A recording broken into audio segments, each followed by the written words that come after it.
decepcionar vocês. E eu tenho certeza que se em cada um dos 417 municípios da Bahia a gente tiver um núcleo como esse que está aqui formado, a gente tem sim toda a esperança e toda a consistência de poder fazer com que essa Bahia seja motivo de orgulho para cada um de nós, mostrar que a gente não vai desistir do Brasil e não acredito no oba-oba. Eu acredito justamente em passos estruturados, um degrau de cada vez, cada um fazendo de forma simétrica, de forma ordenada aquilo que está ao seu alcance, mas que a gente possa assim ser agente transformador da nossa realidade. Eu cheguei hoje de uma viagem internacional, estava nos Estados Unidos com a família. Cheguei hoje, pousei aqui na Bahia meio-dia, e aí tinha lá a mensagem de Roberto, e de mais um amigo aqui perto, que eu estou até indo para lá em Passé, e pedindo um vídeo. Eu fiz, Roberto, que horas é essa reunião aí? Então, espera aí que eu vou dar uma passada aí, a gente grava o vídeo aí, localmente. Dada a vontade que eu tenho de estimular cada iniciativa como essa que vocês estão fazendo. Então, eu fico muito feliz de poder chegar onde seja aqui na nossa Bahia e encontrar patriotas brasileiros honrados, com cabeça erguida, que tanto sofremos nas últimas eleições, mas que isso não abala nem nossa fé em Deus, nem nossa dignidade, para que a gente persista e que a gente possa, sim, se orgulhar desse Brasil. Eu comentava com o meu amigo, que é aqui de São Gonçalo, ali, Paulo Barreiros, poxa, a gente chega nos Estados Unidos e a gente fica ressentido, né? Poxa, tudo ali dando certo, a infraestrutura daquela, as coisas funcionando, tudo com muita objetividade e clareza. Vai alugar um carro, a coisa está lá de forma simples. Todas as relações estão ali. O que é que dá errado no nosso Brasil? Se a gente tem talvez um clima até melhor do que o deles, território maravilhoso, um povo abençoado como o nosso, um povo que tanto sofre, mesmo assim tem sorriso no rosto, tem otimismo no coração, um povo solidário. Então o que é que está errado no nosso Brasil? Será que a gente mesmo vai admitir, baixar a cabeça, ser subjugado por pessoas que ficam aí nos explorando e fazendo o que querem com o governo, utilizando a demagogia, utilizando inclusive de uma linguagem que seduz, mas por outro lado você observa que leva as pessoas a um ledo engano, a uma situação de dependência, não passa a verdade para essas pessoas. E tudo que a gente hoje tem ao nosso dispor é um pouco disso que foi despertado pelo presidente Bolsonaro, que de uma forma que não estava, digamos, no script, mas ele chega como presidente justamente numa reação daquelas pessoas que já estavam encharcadas num Brasil que você já via não lhe representar mais. Então ele conseguiu despertar isso, o que a gente vê aqui, cada um de vocês, são pessoas que justamente são estimuladas por esse sentimento, esse patriotismo que estava ali debaixo da mesa, debaixo do tapete ali escondido, e ninguém mais queria saber disso. E hoje a gente começa a se ligar que a gente precisa sim levantar o nosso Brasil, porque é a extensão da nossa família. Então não adianta a gente estar da porta para dentro numa realidade, e quando a gente pisar na calçada, ser uma sociedade degradada, não é isso que nós queremos. Então eu fico muito feliz por estar aqui. Desafio imenso. A história aqui de Jacuípe, Birimbau, como vocês carinhosamente ficam chamando, nesse local que já faz parte do meu roteiro, que eu sempre passo aqui. Eu tenho uma propriedade aqui em Conceição da Feira, e aqui tem a Granja Birimbau, que termina que é roteiro também de todo mundo que está nesse ambiente rural. Então eu já tinha muita afeição aqui na região. Mas o que nós observamos é que cada local da Bahia a gente precisa ter muito cuidado e muita habilidade. São muitos conflitos que a gente está tendo na Bahia toda. Cada município com a sua realidade. Mas o que é isso? É que, de fato, o PL já existia. O presidente Bolsonaro filiou-se do PL há cerca de 2 anos para disputar a eleição presidencial, dado o trauma que tinha ocorrido lá no PSL. Ele vindo para o PL, termina que trouxe uma grande quantidade de pessoas e muitos votos também das pessoas com essa esperança no coração que estavam conectados com ele. Isso fez hoje do PL o maior partido do Brasil, com 99 deputados federais. Mas isso não começou com o Bolsonaro. Então, dentro disso, é preciso ter muita habilidade para que a gente consiga interagir, né, com parlamentares que já estavam fazendo parte desse partido. E isso foi importante até para que Bolsonaro pudesse disputar a eleição em condições há 2 anos atrás. Então, dentro disso, tem regras e tem que ter muito jogo de cintura, né? Então, o João Roma hoje coordena o PL no estado da Bahia. Mas eu não sou dono do PL aqui na Bahia. Eu não posso simplesmente passar uma caneta e dizer, vai lá. Não, porque eu posso estar ferindo uma expectativa de outro. Tem alguns regramentos que a gente precisa ir construindo, como foi no caso aqui. Aqui nós temos um deputado federal eleito do partido, que é do PL, que é o João Carlos Bacelar, o Jonga, né, que foi aqui no município o deputado mais votado. Então, apesar de toda a movimentação existente, de pessoas que estão vinculadas às bandeiras que nós defendemos, a gente tem que respeitar, portanto, esse regramento interno que nós buscamos de que o deputado eleito, por conseguinte, o deputado que tem a maior legitimidade eleitoral naquela localidade, ele conduz o processo. E nesse momento eu tenho até que agradecer a ele. Porque mesmo com toda essa circunstância, toda essa queda de braço que foi para lá, foi para cá, conseguimos fazer uma construção, né? E ele próprio abriu mão, certo? Entendeu do que era, teve muitos vai e volta nisso aí, mas mesmo no meio dessa confusão toda eu fiquei muito feliz quando vocês me ligaram no domingo à noite e eu prontamente atendi o telefone. Estava até numa outra situação, eu falei, não estou podendo falar muito agora. Não, eu quero dizer o seguinte, a gente está fazendo na TV de casa, nós chamamos aqui a candidata para explicar quem nós éramos e quais eram nossas intenções e tal, e isso de alguma forma distensionou o que estava acontecendo, e o resultado é que nós estamos aqui.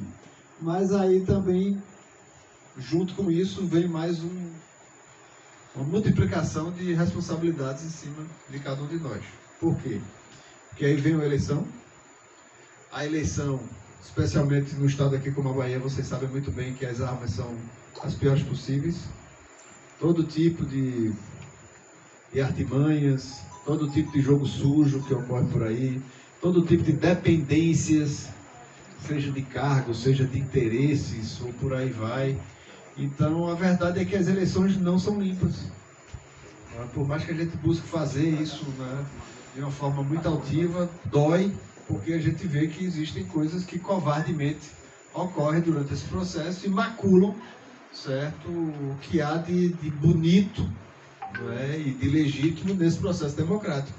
Então, apesar da legislação estar avançando em relação a isso, você ainda vê muito jogo sujo durante esse processo todo. Então, hoje, o que é que nós temos? Temos um grupo cheio de patriotismo no coração, um grupo que segue e não abandona o nosso presidente Bolsonaro, um grupo que sabe que a gente não pode desistir do Brasil, e para não desistir do Brasil a gente não pode muito menos desistir da Bahia, que talvez seja uma das fronteiras mais difíceis para a gente superar, mas que vamos enfrentar muitas dificuldades pela frente.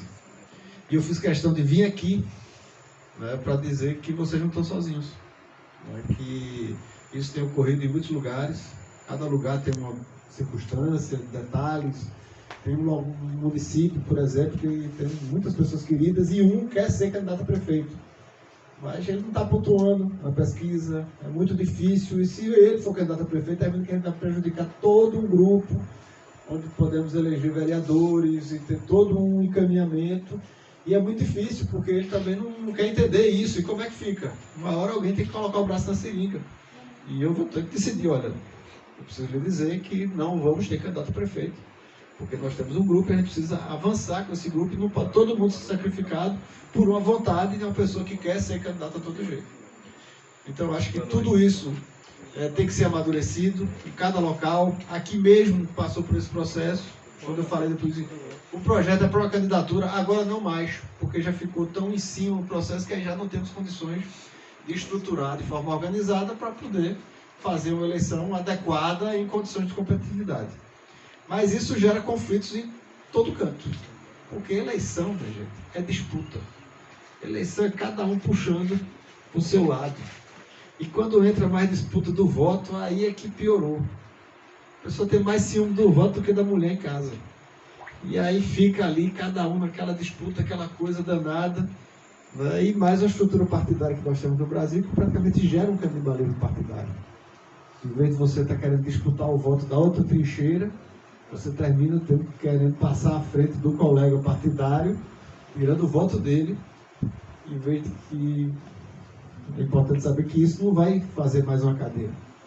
Na última eleição, por exemplo, teve pessoas que estavam sob a égide de Bolsonaro e tudo mais, mas se a gente tivesse mais 20 mil votos para deputado federal na chapa, a gente teria um quarto deputado federal eleito aqui pela Bahia. Então, por muito pouco, a gente não teve, teríamos 100 deputados em vez de 99 deputados. E eles teriam feito 4 aqui, por pouco. E aí tinha uma pessoa que também era bolsonarista, mas estava em outro partido, outro que estava lá também em outro partido. Ah, eu gosto de fulano, mas aí isso dispersou as energias, finalizou que a gente não conseguiu, por pouca coisa, né, ter mais uma cadeira.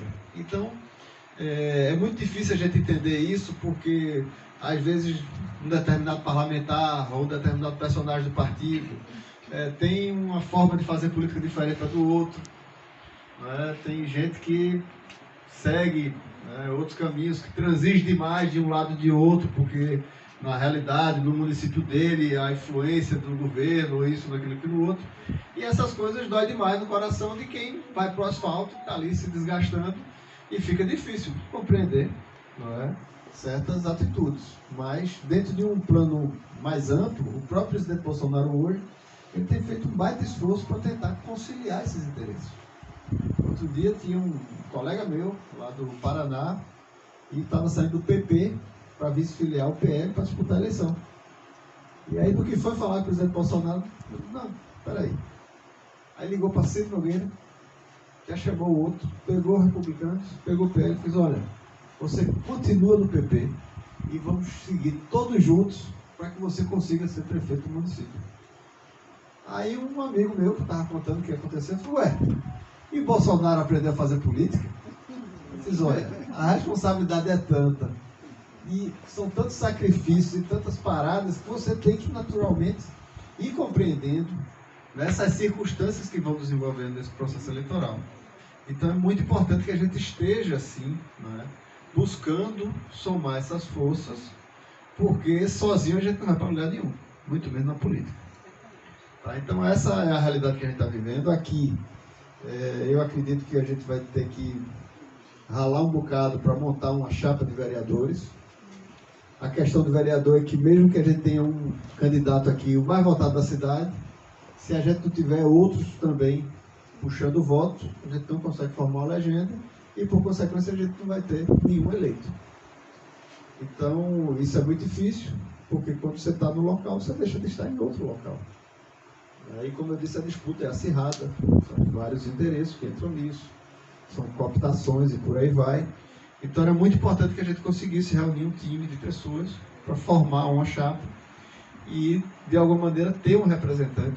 Isso seria um grande passo aqui no município para que a gente continuasse, né, paulatinamente nessa estrutura, para que a gente pudesse fortalecer o partido, para que a gente pudesse já ter uma salinha, já ter um local para ser difusor, inclusive, das informações. Na campanha passada, por exemplo, o que vocês me contaram, teve carreata, teve isso aqui, não sabia com quem pegava material de propaganda, se virava para fazer o que fazia, e por aí ia. Então, se a gente puder, inclusive, melhorar nisso, na próxima eleição a gente vai ter uma melhor performance aqui no estado da Bahia. Tem uma determinada orientação, a gente já sabe para quem informar.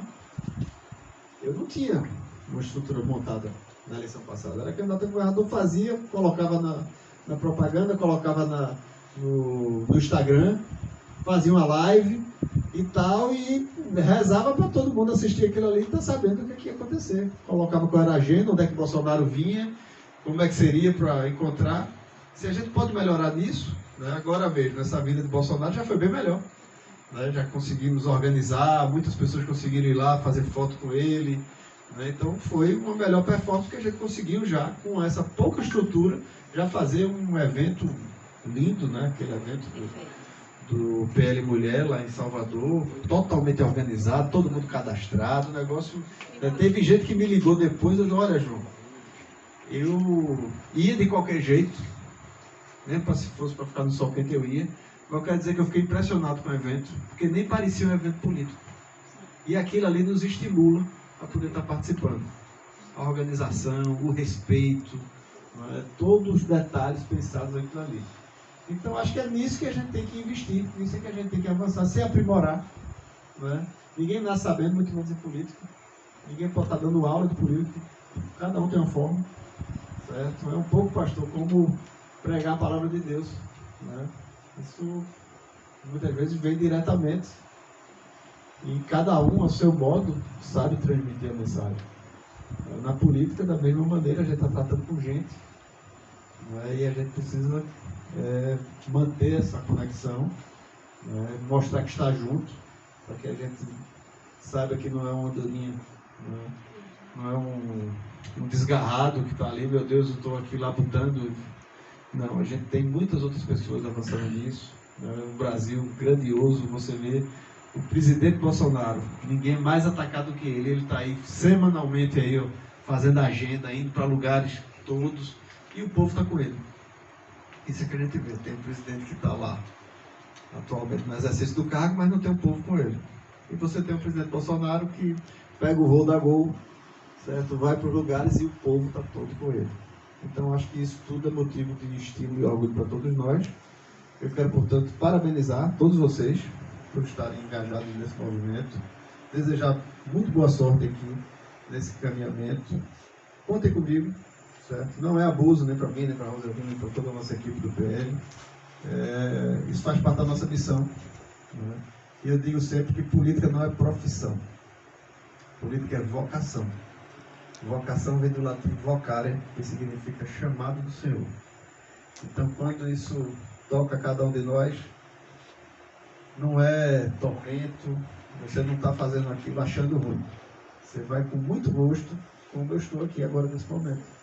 Podia estar lá em casa, desarrumando a mala, descansando, me preparando, mas eu fiz questão de poder vir aqui de forma singela.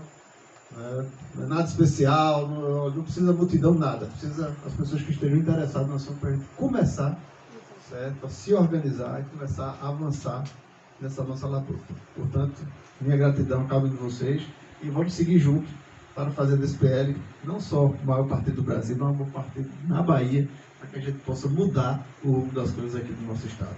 Ok? Muito obrigado a todos. Boa noite.